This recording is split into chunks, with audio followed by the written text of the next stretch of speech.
But before we open up with questions, I'd just like to tell a quick story.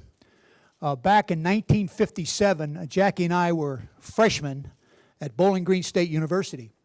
And as freshmen, one of the great college coaches, his name was Nhat Perry. He's a Hall of Famer. He was our college coach there. In our second year there as a sophomore, he held a class. It was Football 101. And there were 35 guys in the class at the time, all purporting to be coaches. That's what they wanted to do, high school coaches and possibly college coaches. And on the first day of the class, Nhat stood up and he said, "How many of you here want to be coaches?" And of course, 35 hands went up.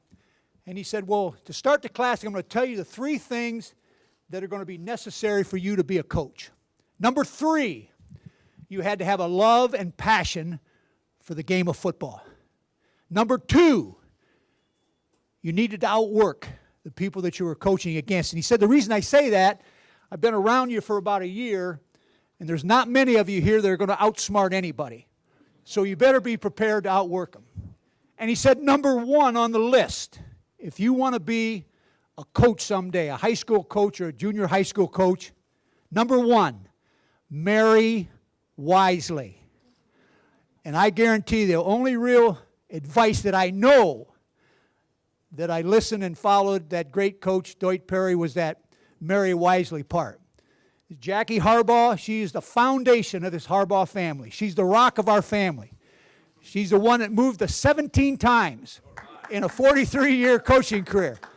She sold houses at every stop. She bought houses at every stop. She took them into school and out of school. She went to school when things didn't go well. But this is my hero right here, Jackie Sapiti Harbaugh. And one other thing we like to say, you're going to ask us how we feel on this historic event. Jackie, who has it better than us? Nobody. I didn't hear you. Try it again, Jack. So we'll try to get him to open up a little bit. Jackie was not pleased. Jackie's not pleased with the response of this group. So we're going to try it one more time. Go ahead, Jackie, lead us. Who has it better than us? Nobody. There we go. That's better. You don't know how unbelievable that is to get the reporters to do anything. We'll start over here. Yeah, I asked both your sons when the last time they watched a Super Bowl together was, and they couldn't remember. And I asked them if there was like the Super Bowl was a party occasion, the Harbaugh house, and they said that was usually a recruiting weekend at Michigan. And their memory was that they would go over to the campus. Do you know when the last time they would have watched the Super Bowl together? And was the Super Bowl a big occasion at the Harbaugh house? I would say every sporting event, every big sporting event was a big occasion at our house. I can remember back when Jim, we were watching the Boston Bruins playing a hockey game way back when Bobby Orr had the great shot as he flew across the net and knocked it in. And John, to this day, still holds us responsible because he was on a refreshment run. He was about halfway up the steps when Orr knocked that puck into the goal, and he has never forgiven us for not allowing to watch that live. They had no replays in those days, so he was at a tremendous. I don't know if he ever did see the shot. Jackie? No, not really, because I don't think then, way back in the 70s, it really wasn't as big an event as it is today. So we kind of took every day as it came. And No. Coach, was there a time when they were very young? It's 3 parts, but it's simple. Was there a time when they were very young when there was a lot of football talk at the dinner table? 2, did they see you as young kids breaking down films like Belichick and his dad? And 3, when did they understand what you do? First, again, I have to point to Jackie. There weren't many times in coaching. Left a lot of times before the sun went up. You came home after the sun was down, and Jackie has a great philosophy, and that is that she wanted her children to know what their father did. She wanted them to understand who he was and what he did. And I can remember when they could just barely walk, John and Jim, that she would bring them out to the practice field. and we'd be practicing, and they'd be running and doing all the things that little kids had eventually piled up dummies, and they were jumping at dummies. Then they learned they could throw the ball around. Then they learned they could get into the locker room and meet the players and do those kinds of things. We would invite our players at Iowa and Michigan when they were growing up to come to the house on Thursday. That was our day off when we didn't work at night. Jackie would cook a great meal for them, and then pretty soon they're wrestling on the floor and doing all those kinds of things. So Jackie always involved our children in the job that we were involved with. Thank you, sir. Jack, do you see your coaching style in your sons, and do they get their fierce competitiveness from you? And again, I really believe that they're both who they are. I don't think you have to watch very long. You don't have to really be a psychologist or anyone like, just to watch and see who they are. And the beauty of it, they allow themselves to be who they are. And I think Jackie and I are most proud of that. And Jackie, I asked John if he ever picked on Jim, and he said he never teased his younger brother. Can you confirm that? Yes, I can. Never teased? Well, I think that brothers both do this, don't they? And so do sisters. So everyone out there who has a brother or a sister, you all have had your little ins and outs with one another. So that's not unusual. Yes, I was just wondering, Josine Anderson from ESPN, I was just wondering how much do your sons consult with you on a decision like when they were switching to Kaepernick or when there was a switch to Jim Caldwell? How much do they talk to you about that, and did any aspect of that decision give you pause or surprise you? The story, and it's been told, is on draft day in 2011, after the first day, the first round of drafts was over, Jim called on his way home, and he said, "Dad, what did you think of the draft?" And we didn't have much to talk about as it relates to the draft, but he had not expressed to me who they were thinking about drafting at the quarterback position. So I said, "Jim, tomorrow in the second round, surely you're going to draft a quarterback. Which one is it going to be?" And it was dead silence. In fact, I could hear his voice. And finally he said, "Are you talking to anybody?" I said, "No, I swear I'm not talking to anyone." He said, "Dad, you got to tell me. You're not even going to tell Jackie. You won't tell Mom who we're thinking about drafting tomorrow." I said, "Jim, just tell me who it is. I promise you, I won't say anything to anyone." He said, we're drafting Colin Kaepernick."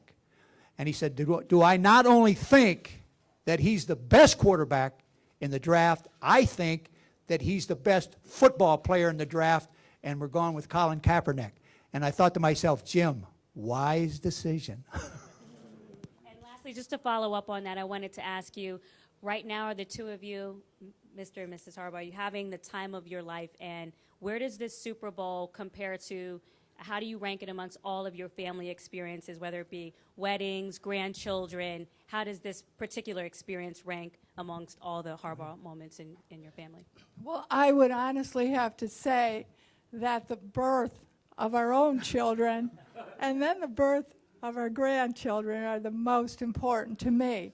And this is like frosting on the cake for our whole family, our extended family, which includes a lot of relatives who are coming for our extended football families at all the universities where we have been and Jack has coached football teams. Because, and I might take this time, if I may, to thank all those friends and family and all those ex-football players who have called us to congratulate John and Jim. And they're so excited for this because they feel that they're part of this too. And it's just fun hearing from them and sharing this moment with them. Does that answer your question? Just kind of along with that is all those millions and millions of people out there that are parents. This is just a fantastic, fantastic experience, and really no one has it better than us. But when you're in the process of going through parenting, the day that they made the junior high school football team, they came home and said, "Dad and Mom, I made our junior high school team." You have that feeling of just so thrilled for your children. They go to high school and they make the high school team. And then they are lucky enough to get a college scholarship. And then every one of those stops along that tremendous journey, the thrill that you feel. I know this is such a big stage, but in parenting, it's those don't rank any different. Those stops, they don't rank any differently than this. It's just the thrilling part of being a parent. All right, right back here. With the mic. Just, Mr. and Mrs. Harbaugh, obviously this has been a great experience. Do you have a little bit of apprehension, however, about after the game? That's, for me, I jump in there. It's the one thing that I do think about is after the game. There's going to be one winner, and there's going to be one that's going to be totally disappointed.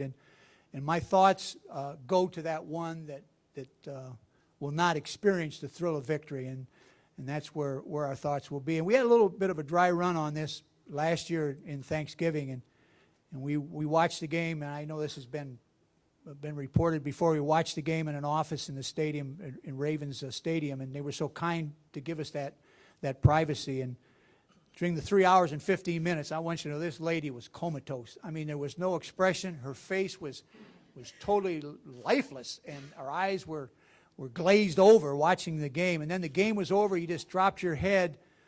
And we went down on an elevator and opened the door to the Raven locker room. I mean, the excitement of victory. We've all experienced that excitement of victory. Guys jumping up and down and smile on John's face. And the coaches, they were just ecstatic and that thrill of victory. I'm telling you, there's nothing like victory, the thrill of victory.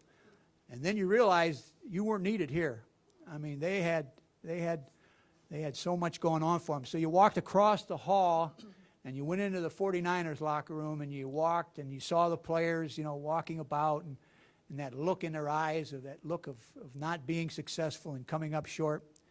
Opened up a couple doors and finally saw Jim all by himself in his room, just a table and a chair, still in his coaching outfit, and his head down in his hands, and you looked into his eyes, and you realized that this is where you were needed as a parent. Now, every single parent can identify with that thrill of victory and the agony of defeat. And on Sunday night, we're going to experience both of those great emotions, and our thoughts will be with the one that comes up a little short.